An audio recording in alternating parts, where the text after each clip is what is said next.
So, you know those scary movies when you're watching it and there's like 7 dead bodies outside a door, and then the female character's about to open up the door, and you go, "What are you, an idiot? Don't open that door, you're gonna die." I'd open that door. And that doesn't mean I'm brave. My curiosity trumps my fear. And I'm scared of a lot of things. And 2 things primarily, birds and bees, but make your jokes, Daily, but birds and bees. But I don't have time to talk about bees, so I'm talking about birds right now. I'm terrified of birds. And the reason is, when we were growing up, we had this cat. And it was my sister's cat. It was the most ferocious animal I've ever seen.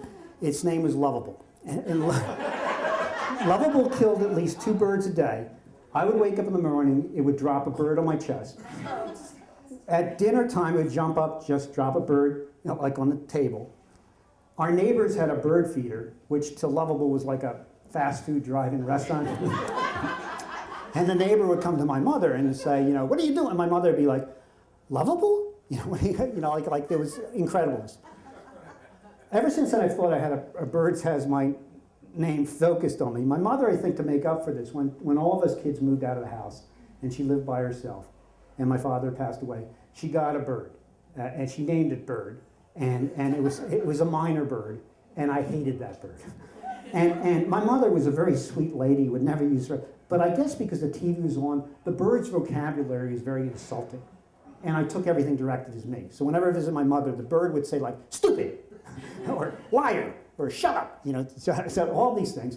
And like I would get in arguments with the bird. Like I would trip and the bird would go, "Stupid," and I go, "No, you're stupid." And my mother would go, "You're arguing with the bird again, Patrick." And I go, "Hey, I'm sorry." So my mother gets sick, she winds up in the hospital, and she has me take care of Bird, which is very, you know, I don't want to deal with this bird, but I do. But then one time I come to visit and Bird is dead. Now I have to go tell my mother in the hospital that the bird is dead.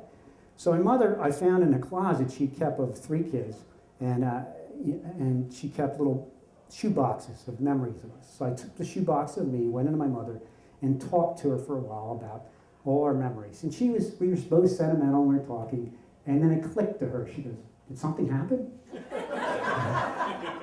and I told her, and she started crying.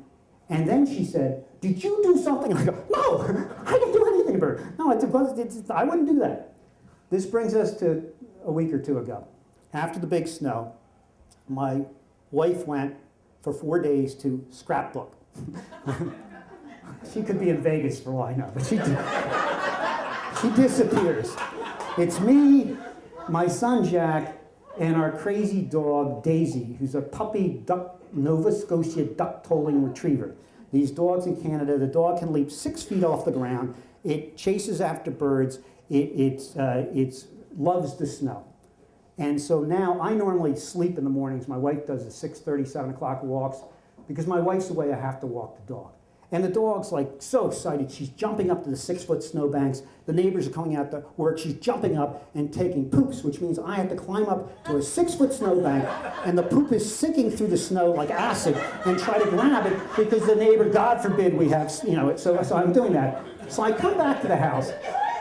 I come back to the house, and I get a text from my son.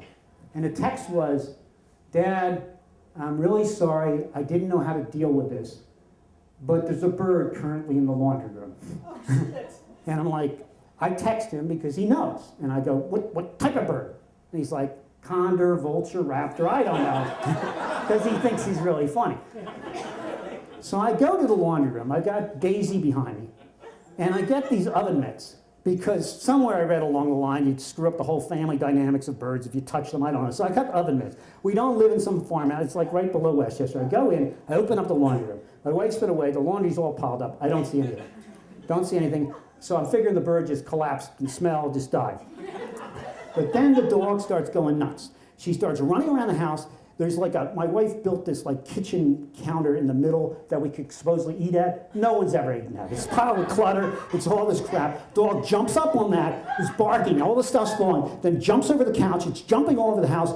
I don't see a bird. And so I'm thinking either the bird is like a camouflage bird that blends in with clutter, or it's just the dog's a bad hunting dog. You know, it's like that's why I was sent to the pound in the first place. It wasn't good. So just like my son, I fled the scene. I put the dog in the cage, and I go to work. At work, I researched, because I know when my wife comes back, if there's a bird floating around the house, I'm all in trouble. So I researched how to get a bird out of the house. Internet, it's great. It says, create a single light source.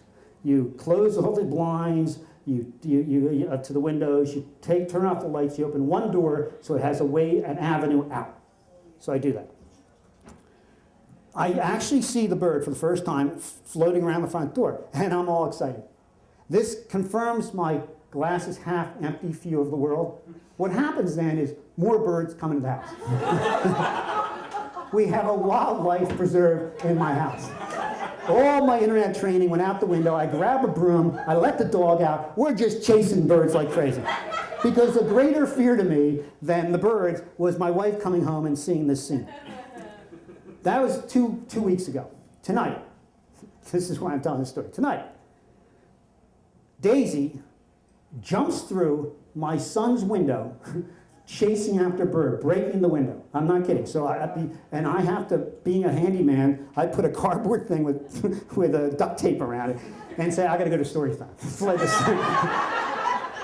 the scene. Before I left, the dog was outside my son Brian's room, barking. Brian's away at college. He's at Kutztown, which Jim always happens to say is a great party school, which scares the hell out of me. Brian's at college. So I'm thinking behind this door is either a burglar, Brian, who's quit Kutztown, or a bird. I don't go in. But when I go home tonight, and if Daisy's standing outside the door, regardless burglar, Brian, or bird, I'm going to have to go in. Because I am curious yellow.